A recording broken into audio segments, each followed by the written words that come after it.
Hi, I'm Christine Gilchrist, and I'm here today with Sandy Ploth. Sandy is a registered nurse with over 30 years experience in oncology nursing and home hospice nursing.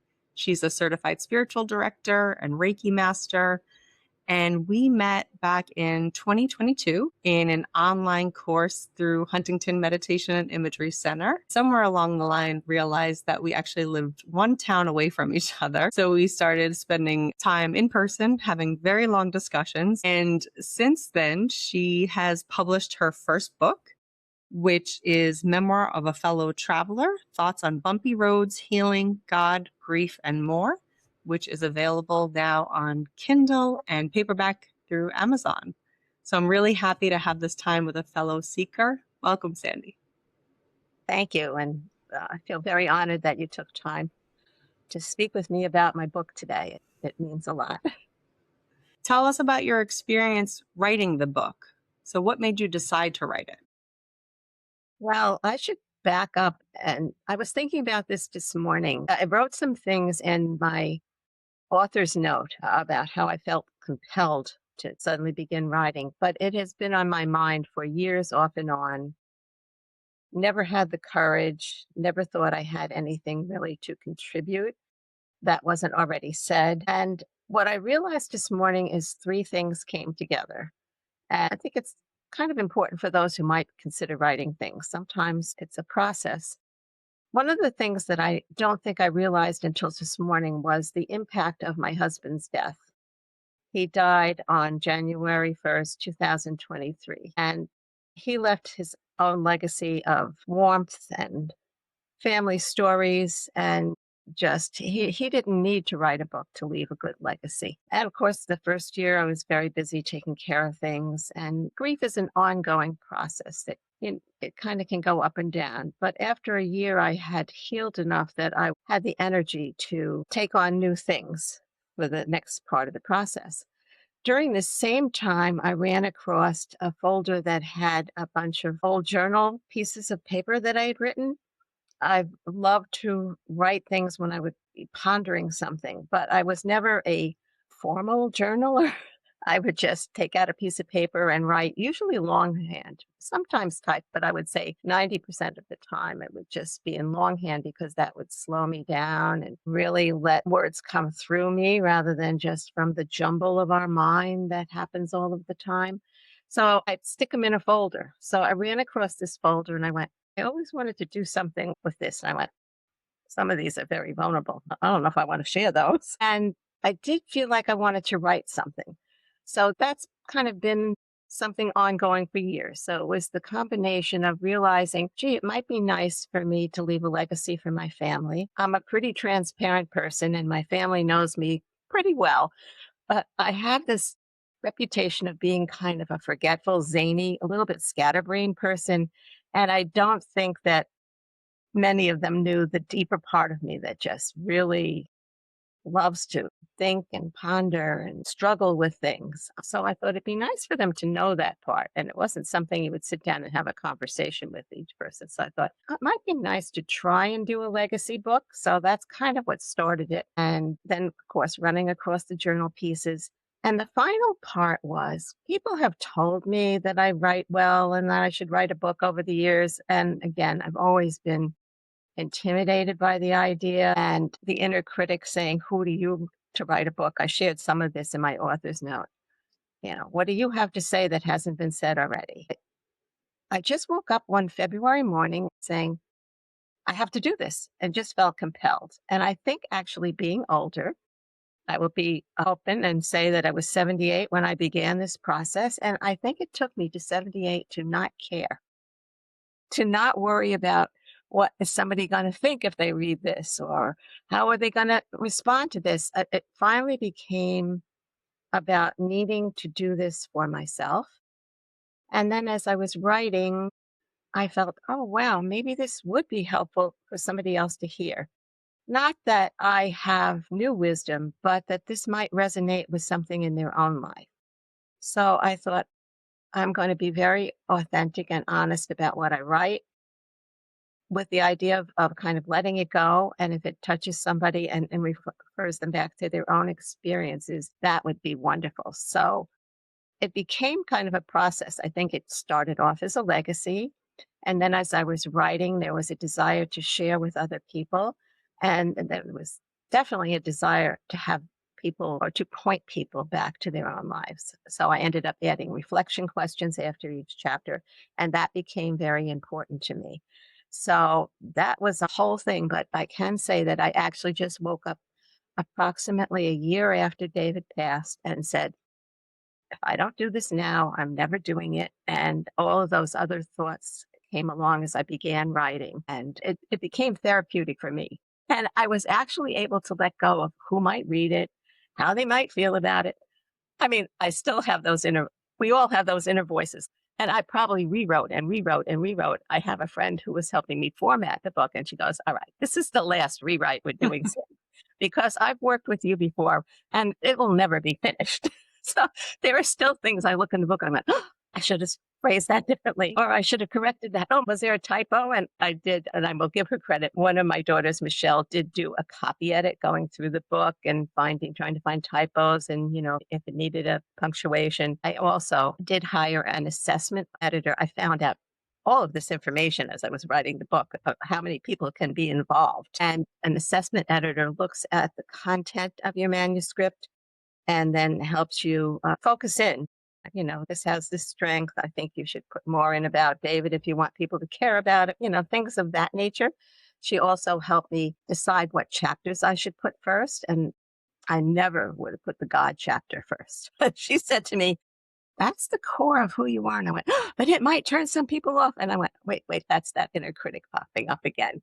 So that was really helpful. But the original manuscript, I just kept writing. I would get so involved writing and looking at my previous journals and kind of bouncing off of them and where I am now in comparison to where I was when I wrote them. That I would get so, I guess, in a space that I would stay up all night just typing away or writing some things longhand. That first manuscript was much longer. And that part I would almost say was fun because I was so deeply ingrained in it. And then after I got the assessment editor's suggestions, which were all, she was validating what I said. She was just saying, maybe you want to save this part for a second book. It's not happening. But she helped me focus the work more. But she gave me 15 typewritten pages of evaluating each chapter, which was incredible. But I was like, oh my God, this is work now. So I think I put it down for a month and said, I'm not touching this. And then again, I went, you know what? Let me tackle one chapter at a time. What do I like? And I didn't take every single suggestion she had. She wanted my chapter on becoming a nurse to be shorter. But for me, it was important for me to share all the steps because I think that it is a good example of how in life, nothing is like a straight path for many of us. And all those little steps that seemed maybe too involved were part of the process for me taking this very unexpected path. So I shortened some of it, but I went, nope, I'm putting this whole thing out here. People can skip this chapter if it gets boring to them. And then I decided just to put in some thoughts about what I believed about healing as a nurse and as someone who's worked with people over the years and how it doesn't always look clean. It really just, for me, symbolized the wound care that I used to do and how messy wounds can be and how they have to be tended in order for real healing to begin. So I began putting in thoughts like that as well as some of my memoir history, I would call it. So the book kind of developed on its own. I had found some writings about 9/11 and some emails that I had written to support my church. And I went, it's nice to put those in for posterity because years from now, people may not have a sense of that. And it kind of completed how I think about things and approach things. And I thought that'd be nice for my family to have. The grief chapter was a little tougher to write because I'm trying to think of how to phrase it. I wanted to honor those people who have passed without specifically going through every single one. And David's passing was particularly poignant, I would say, for me. So that was probably the hardest chapter and maybe one of the most gratifying chapters to write. So by the time I finished my original manuscript and even culling it, I would say, refining it more, I have to say, I feel really proud of it. That feels like very arrogant to say, but I looked at it and I went, this looks like a professional book. And I have to thank my good friend Stacy. I'm going to say her name right out loud. She had magazine publishing experience and she had programs. So she took my manuscript and put it in this beautiful format. I picked out pictures for the cover and picked out pictures for the sections. And it's due to her loving, tender formatting that I think the paperback books look so professional. Of course, you can't do quite the same thing on Kindle. I am very grateful for all of the people who encouraged me. Some people read chapters and kept encouraging me to keep going. So at the end, I just felt like, wow, everybody should write a book. Everybody has a legacy to leave. If you don't write a book, leave a legacy of some kind. So that's a long, rambling answer, but it is a gratifying, therapeutic process for me personally. I've gotten wonderful feedback from the people who have read it, and that's very gratifying too. But I had to actually come to a point of surrender, of not caring what people would think of me as they read the book. And, it's taken me till 78 years, 79, now 80, to actually become more courageous, to say, if you're not going to be visible now, when are you going to be visible? When are you going to be authentic? And I've always tried to be authentic. You talk about it is a memoir. There's personal things that you're sharing, and you mentioned the word vulnerable. So of course I'm going to pull from our Sure. studies together in vulnerability. So what then, when the feeling came up of, oh, I don't know if I should share this, what did you draw from? How did you approach that? What ultimately brought you that you could share the more vulnerable parts of your story with us?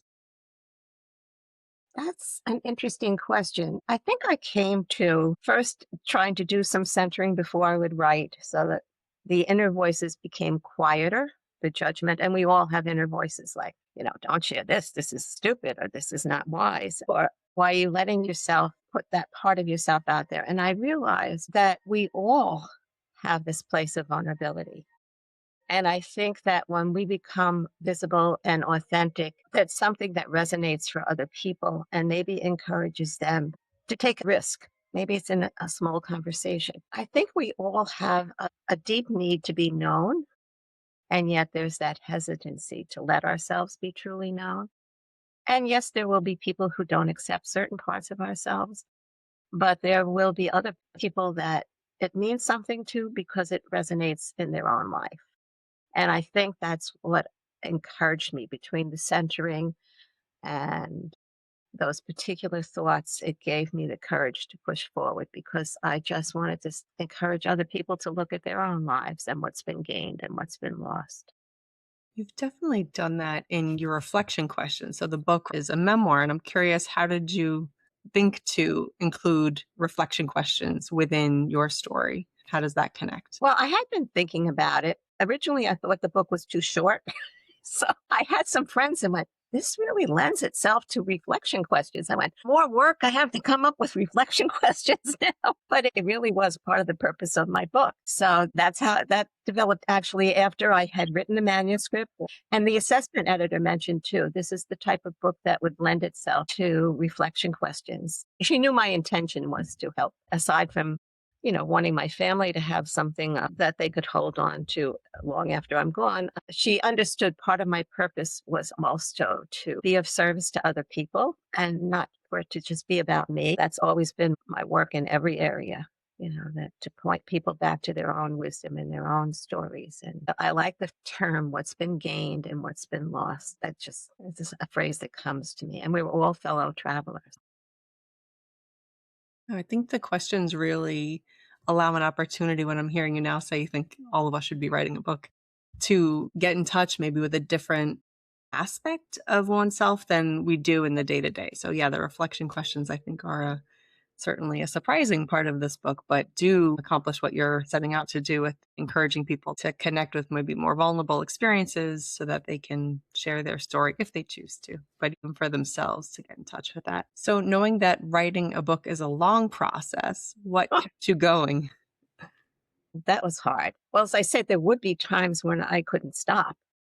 And, if I stayed up all night, then I'd have to find time to take a nap during the day. But there would be other times, I think writers talk about this a lot from different things I've read, that you just reach a point where you just get like, I wouldn't use the term block, but I got sick of my own words. I'm like, oh, this is so trite, and it just would be like, I can't do it anymore. That's it. I'm not going to finish this. And then sometimes I would take a week off. In the beginning, I was just going nonstop. And then after a few months, it would be this process like, do you really want to keep going with this? Is it worthwhile? That whole inner chatter. So it took me a year and a half, the whole process, and learning a lot about publishing along the way. I think I did best when I centered and would let the writing come through me. That sounds kind of like a trite saying, but when I was thinking that I had to be doing something, I had to be sharing wisdom, I had to be explaining this to my family, then I would get blocked. When I just decided to let it be more of a therapeutic process, even for myself and for the need, I felt compelled to write this in a way that I cannot explain. But after I got the assessment editor's very valuable notes where she said, this is good. And, I think you could leave this out and blah, blah, blah, blah, blah. I was like, now this is work. I don't want the work part. I want the fun part. Just writing and pondering and thinking and expounding all the things that I want to push into my family's mind. you know? So, yeah, understand really how valuable journaling can be. Even if you don't write a book, you actually do explore your own soul in a deeper manner if you let it just be, even if nobody else reads it. It was an interesting process. And I did have to take breaks. And then I think there was like a month and a half I took off and I went, all right. Then I started, the inner voices came back, like judging myself for doing that. And I decided to sit down at a laptop and work on some more. And then it started flowing again. So I don't know about everybody else's process, but because this was such a personal process for me, it wasn't a novel I was writing, because that became my process. Yeah. It makes sense to me in terms of, you mentioned earlier about time and lives not being like a straight path, that the book also didn't take a very structured, linear path, I, particularly the material, but yeah. I have to be honest, I'm not a very structured person. It's something I struggle with in general. So the book took For that path too. most writers, I get that there's sort of like the structure of, you're going to be working on it, but I guess because writing is so many different parts, the content of you wanting to share certain things, and then the process part of trying to help us as a reader understand or follow along. And even the fact, right, you have your daughter helping you with the sort of like grammatical, the copy part, and another editor helping you. I think that shows that there's lots of layers to the process. That's just beyond a linear, straightforward process.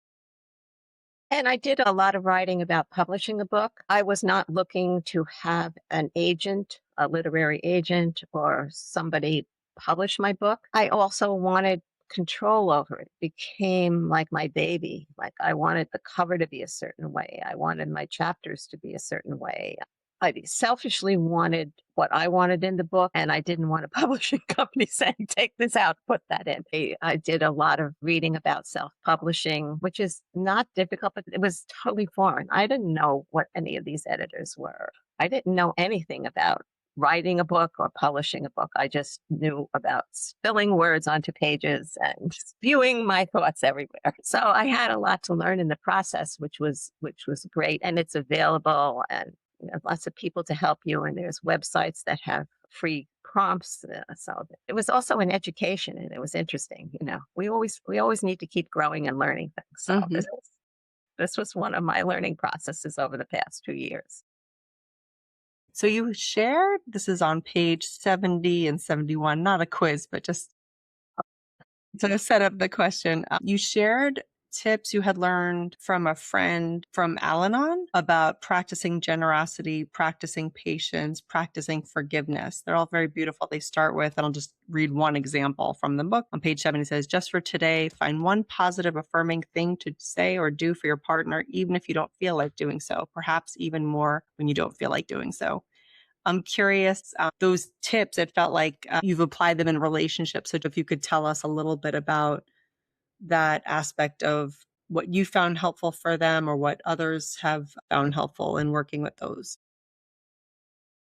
I was in a very difficult relationship with my first husband at the time that I wrote those. And I had a friend, as I said, who was in Al Anon, and she had shared the concepts with me. That was not my situation. It wasn't an addiction situation with my ex husband. But I love the idea of the concept of we can't do something if we make it too big, but if I make it for 24 hours, okay, I could practice some things that might be helpful. So, I was trying to fix everything. I was a fixer and I was trying to fix everything in my marriage. And single handedly, I was going to save this whole relationship. I will be honest. I came up with, all right, if I were to make some just for today for 24 hours, what could we practice that could enhance our relationship, heal our relationship, help things to be better communicators? And you always need to start with yourself in any type of relationship. So I looked at things that I didn't think I was doing well.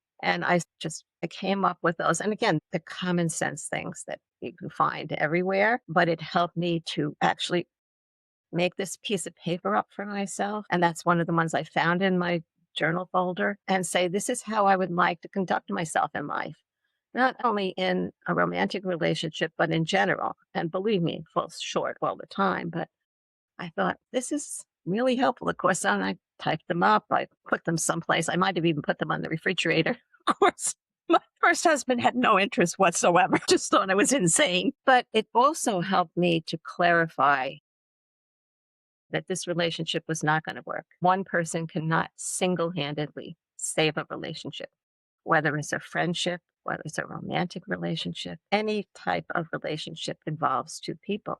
And you can't, I was kind of the type of person who was always trying to fix things. It's not my job. My job is to work on myself. And that's where again, another long winded answer, but that's what prompted them was trying to save my first marriage. And then I will share because my husband, David, who's passed, would actually laugh with me sharing this. And I went, I wrote this a long time ago. What do you think? And he's like, oh, please. Do you have to have everything?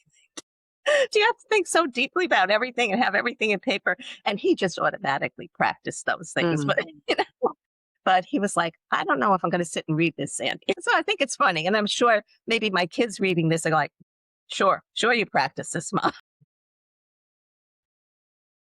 Well, it's interesting to hear you say with the book sharing these different aspects and then in writing down, right? There's clarity in that of hanging it up. I hear you on that, of the sort of writing up and having them in your field of vision on a difficult moment that might inspire. And I'm realizing I did not read this part, but if you do give an introduction, these aren't meant to be rules, but small invitations to move toward greater patience, kindness, and trust one day at a time.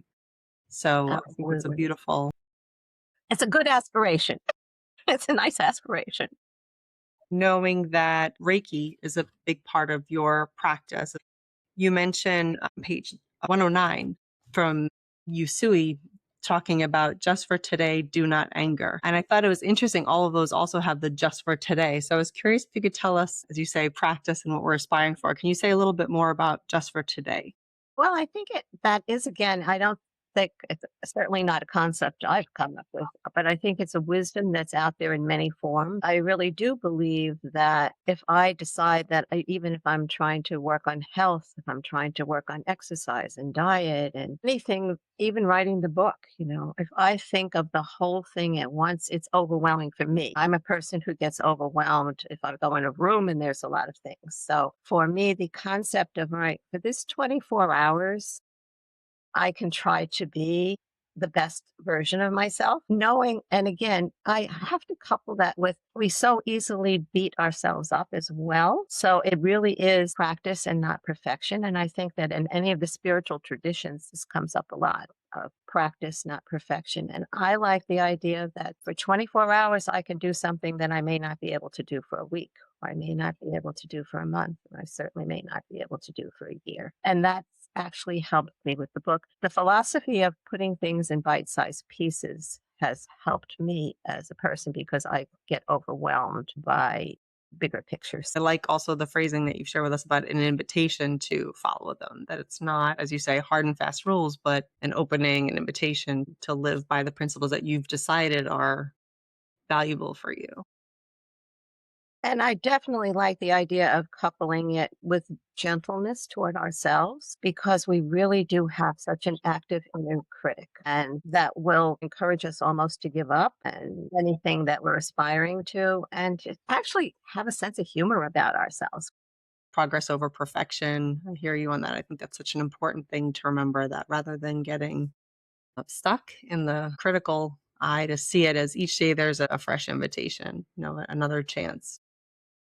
Or when we thought we've got it all figured out, we never will, even with our last breath. But then that's just ego. It can lead to self righteousness. I really lead a good life and I'm so kind. Well, if I even have a thought of that, something will happen that totally, totally remind me to get out of the ego and back into, into reality. And I guess that's another thing that I really hope that in any of my work, whether they're reading the book or having a conversation with me, I really just like the idea of extending grace to ourselves and to each other, and that we're going to do it all imperfectly. In the book, you talk about family. What does family mean to you?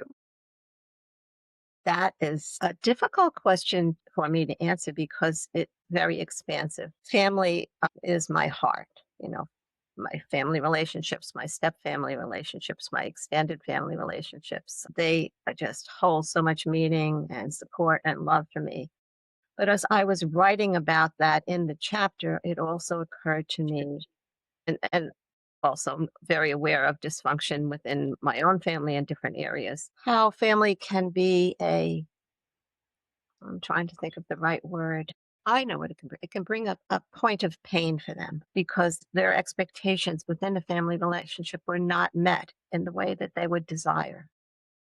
And it became important for me to honor that. And for those people to not feel lonely and isolated if they happen to be reading this chapter in the book. So I wanted to extend that I feel, or at least I've seen in my own life, that people who are not related in any way become family.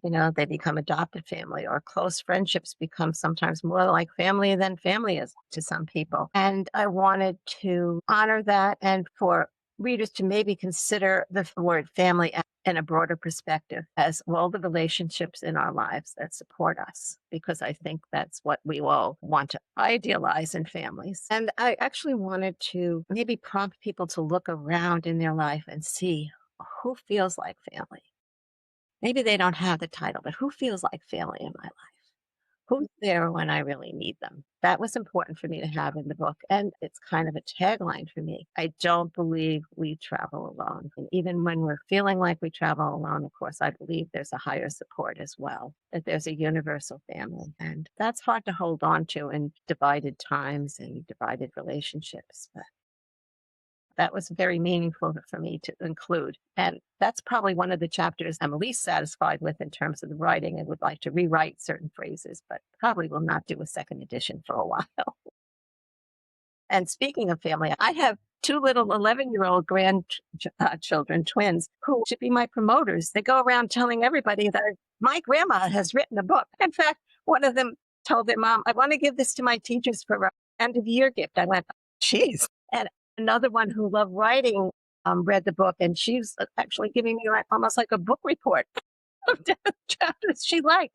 And I was like stunned, and she goes, and I love the part in the final thoughts where you were encouraging people to take an action. She said, it made me think about what I want to do. Another one told her college professors. So that probably meant more to me than anything. That's enough of a legacy right there for me, Mm-hmm. satisfied with. And I just get such a kick out of it. I'm like, you're telling people I wrote a book? And then I'm like, maybe I should go back and fix it, that kind of thing. That's wonderful. It's nice to hear the wisdom of your granddaughters coming out, Matt. I appreciate you sharing that with us. I'm curious for you, when you first had that first copy of the book in your hand, what was that like? I kept looking at it. I kept taking pictures of it. I kept sending it to the whole, I wrote a book. It was hard to take in, but I was so pleased. And again, the way that it looks, the picture that it evokes. And I was looking at words in it and I went, I wrote that, because some of it, my best writing does come without thinking. And there's, I was a bit stunned that I actually managed to finish it. And I was glad that I self-published it because it was a faster process. It's a great feeling of satisfaction, great feeling of satisfaction having done this. And what are you currently working on?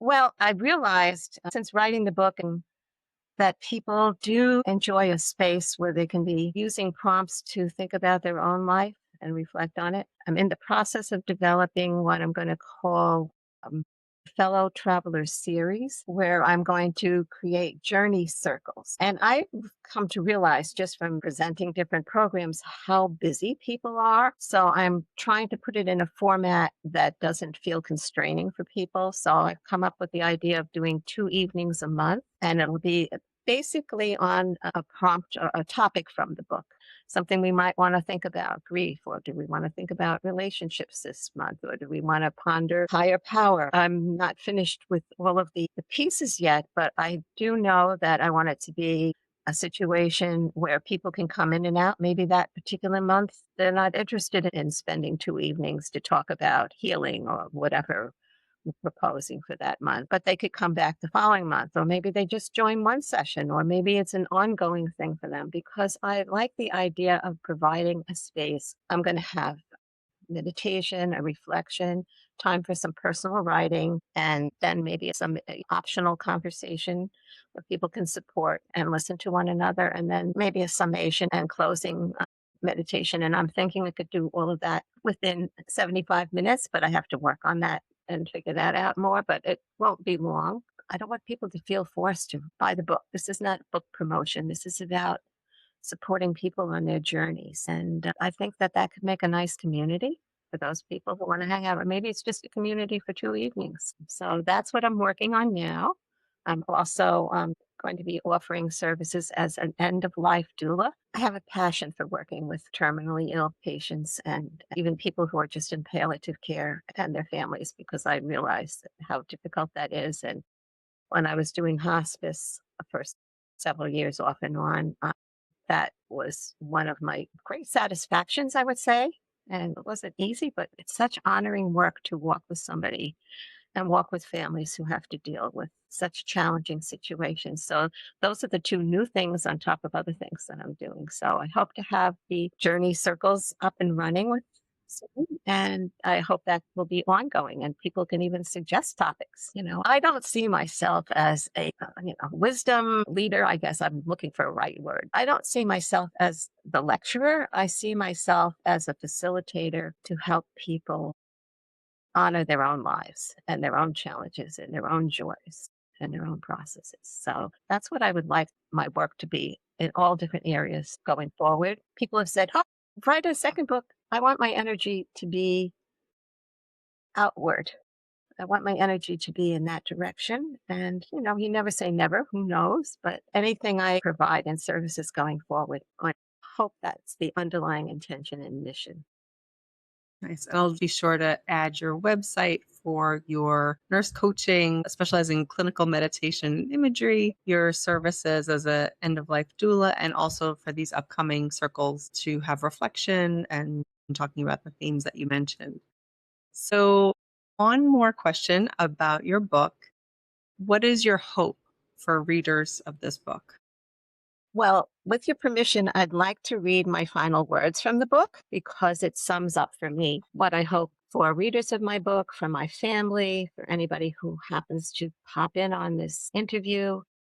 I believe so firmly that we don't travel alone. We are all fellow travelers, and that life is an invitation for reflection as much as it is for doing. And it certainly is filled with uncertainty. So, this is the last two paragraphs of my final thoughts in the book. Both the joys we would cling to and the sorrows we would rather avoid have the power to give life its deepest meaning.